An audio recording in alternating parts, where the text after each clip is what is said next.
அஸ்ஸலாமு அலைக்கும். எல்லாம் எப்படி இருக்கீங்க? இன்றைக்கி நம்ம என்ன செய்ய போகிறோம் அப்படின்னா சிக்கன் லாலிபாப் தான் செய்ய போகிறோம். ஈஸியாக குயிக்காக நம்ம செஞ்சு சாப்பிட்லாம். உப்பு,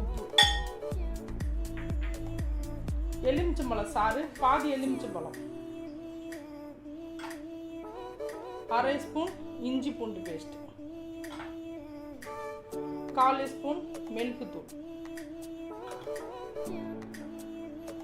அரை ஸ்பூன் நம்ம வீட்டு மிளகாய் தூள்,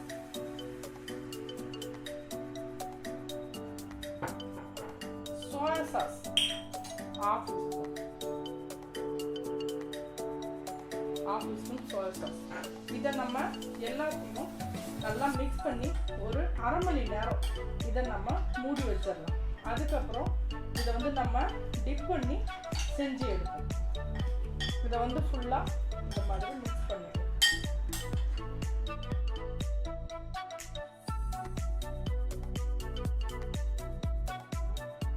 அரை மணி நேரம் மூடி வச்சிடலாம்.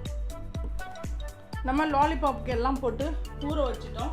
இப்போ இது கோட்டிங்காண்டி நம்ம இதை செஞ்சுக்கலாம். ஒரு முட்டை,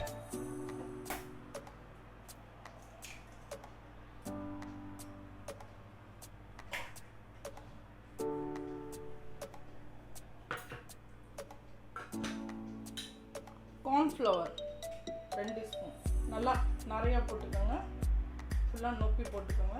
அதே மாதிரி மைதா 2 ஸ்பூன், நல்லா நிறையா போட்டுக்கோங்க. இதுக்கு கலர் வரணும், நம்ம கலர் போடக்கூடாது அப்படின்றதுனால காஷ்மீர் சில்லி 1/2 ஸ்பூன். இதுக்கு தேவையான அளவு சால்ட். இவ்வளோதான் இதுக்கு, இந்த கோட்டிங்க்கு நம்ம தண்ணி போட்டுக்கணும்.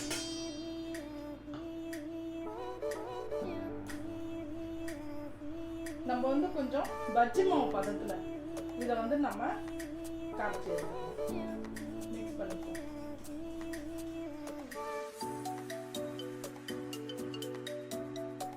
எண்ணெய் சூடாயிடுச்சு. நம்ம லாலிபாப்பை அதில் நனைச்சி நம்ம போட்டுருக்கோம்.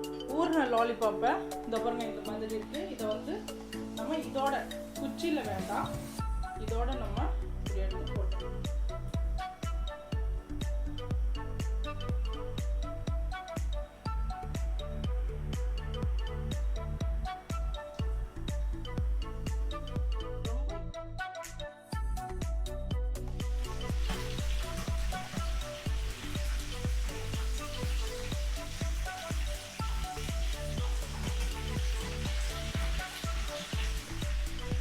சிக்கன் லாலிபாப் 10 மினிட்ஸில் ரெடி ஆகிடுச்சு. நம்ம மசாலா போட்டு ஒரு அரை மணி நேரம் வச்சுருந்து அதுக்கப்புறம் நம்ம எண்ணெயில் இதை போட்டு எடுத்தோம்னா நமக்கு 10 மினிட்ஸில் ரெடி.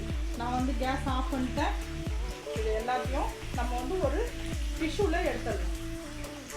பேப்பரில் ஒரு பிளேட்டில் இந்த மாதிரி பேப்பர் போடுங்க, டிஷ்யூ பேப்பர், அதில் எடுத்து வைங்க.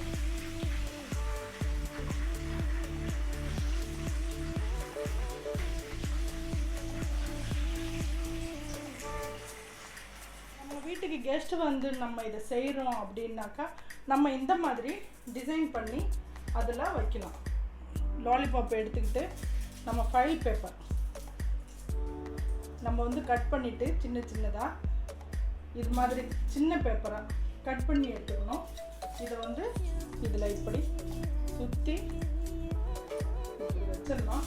வச்சு விட்டு நம்ம வர்ற கெஸ்ட்டுக்கும் கொடுக்கலாம், நம்ம குழந்தைங்களுக்கும் இந்த மாதிரி கொடுத்தோம்னா அவங்க நல்லா சாப்பிட்டுட்டு போயிடுவாங்க. நம்மளோட சிக்கன் லாலிபாப் ஈஸியாக குயிக்காக ரெடி ஆகிடுச்சு. இந்த ரெசிபி உங்களுக்கு பிடிச்சிருந்துச்சுன்னா லைக் பண்ணுங்கள், ஷேர் பண்ணுங்கள், கமெண்ட் பண்ணுங்கள், மறக்காமல் பெல் பட்டன் கிளிக் பண்ணுங்கள். இன்ஷா அல்லாஹ் நான் இன்னொரு டிஷ்ஷோடு நான் உங்களை சந்திக்கிறேன். பாய்.